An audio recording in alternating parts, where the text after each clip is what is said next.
É impressionante, né? No tempo que pude acompanhar a apresentação, e certamente não será diferente com os demais,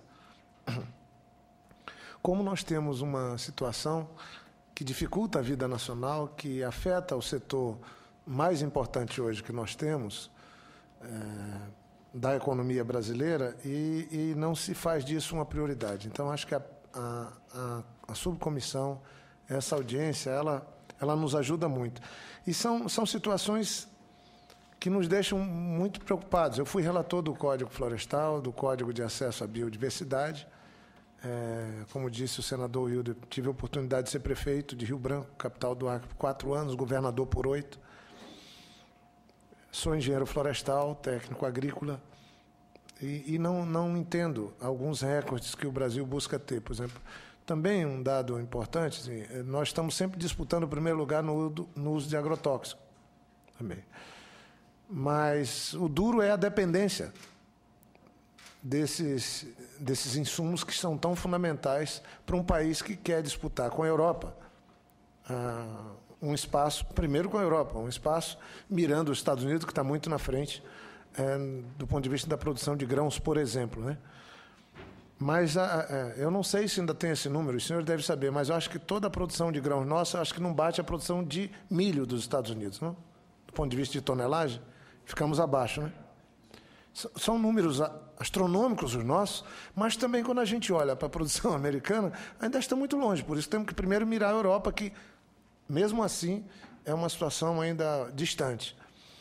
E como é que um país como o nosso, que, como a FAO mesmo estabelece, as Nações Unidas pedem que o Brasil entre nesse esforço de garantir alguma segurança alimentar? Eu tive recentemente com o Graziano, Zé Graziano, que é o diretor da FAO, né, na África do Sul, num evento, jantamos juntos, nós dois conversando. Nós não vamos alcançar se não enfrentarmos alguns gargalos. E o custo da nossa produção, do agronegócio, da nossa produção agropecuária, está muito vinculado a essa área que está sendo debatida aqui hoje.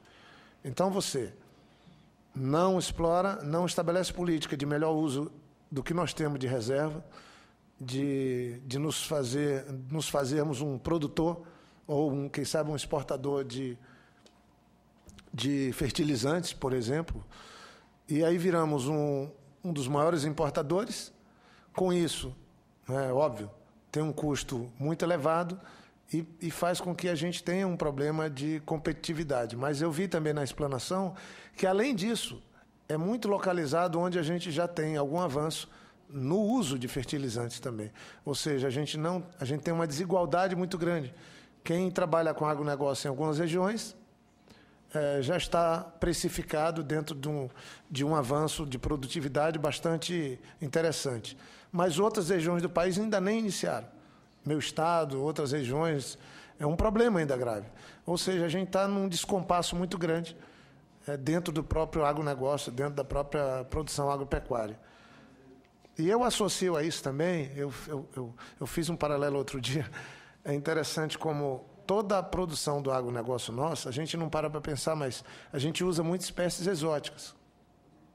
A soja não é brasileira, o café não é brasileiro, a cana não é brasileira, a laranja não é brasileira, o capim não é brasileiro, o gado não é brasileiro. Nós temos 20% da biodiversidade do planeta, quer dizer, é uma riqueza fantástica. E o que nós domesticamos e usamos são espécies de fora do Brasil, que a gente trouxe de toda parte do mundo. Eu sou engenheiro florestal, até o eucalipto veio também da Austrália. Então, é uma situação, presidente Wildo, que nos coloca assim, é como se nós estivéssemos ainda vivendo uma fase dos colonizados, em vez de assumirmos um papel de protagonista. Agora, como é que nós vamos assumir esse papel de protagonismo se a gente não faz essa equação ser positiva para nós?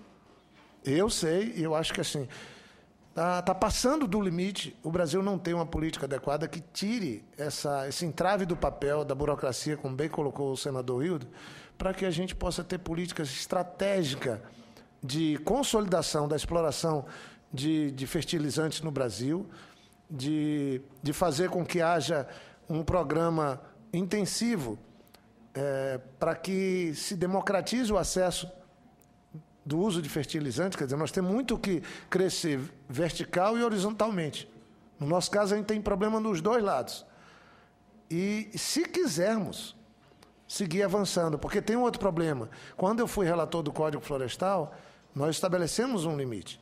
O Brasil vai ter que seguir produzindo mais na mesma área. Ou ter um crescimento maior da produção do que na expansão da área, para poder... E como é que se faz isso? O aumento de produtividade, claro, usando algumas tecnologias, está aí a Embrapa. Avançamos muito. Mas eu queria deixar uma pergunta no ar. Talvez a gente tenha avançado mais no uso de tecnologias, de sementes, de melhoramento genético, do que na parte fundamental, que é de cuidar do solo, porque o que queremos criar ou plantar tem que ter o solo como base. E eu acho que é uma pergunta que talvez a resposta eu saiba.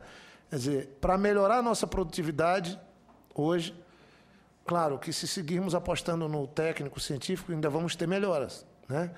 Mas talvez no agronegócio, na produção agropecuária, o foco maior para ter um salto maior ainda de produtividade deva ser nesse aspecto de manejo de solo, de melhor condicionamento que se dê para o uso dele, seja para a criação, para a parte vegetal ou animal. Estamos fazendo experiências no Acre com a agropecuária que só no melhor manejo de áreas com o gado e na entrada do sal mineral como um componente complementar, dá um salto tremendo. E o que é isso? É o que nós estamos tratando aqui hoje. Então, eu parabenizo a todos e me associo, e eu acho, senador Wilder, que uma subcomissão como essa, fazendo um relatório firme, colocando questões com clareza, como a gente ouve aqui, traduzindo para a opinião pública o que estamos fazendo aqui, eu acho que ajuda muito, porque a população nossa reclama do preço do alimento. E não é sem razão. Quer dizer, nós podíamos ter uma situação que os importadores podiam até reclamar, mas se nós baixarmos o custo da produção desses alimentos, para a nossa população vai ser mais barato e o preço de mercado vai ser o de mercado internacional. Mas essa equação não funciona bem. Ela funciona exatamente o contrário. Sai caro para nós e às vezes barato no mercado internacional por conta do custo elevado que temos para a produção agropecuária no Brasil. Especialmente por conta de não termos uma política adequada para insumos que são fundamentais como insumos da mineração para a agropecuária e a produção agrícola. Obrigado.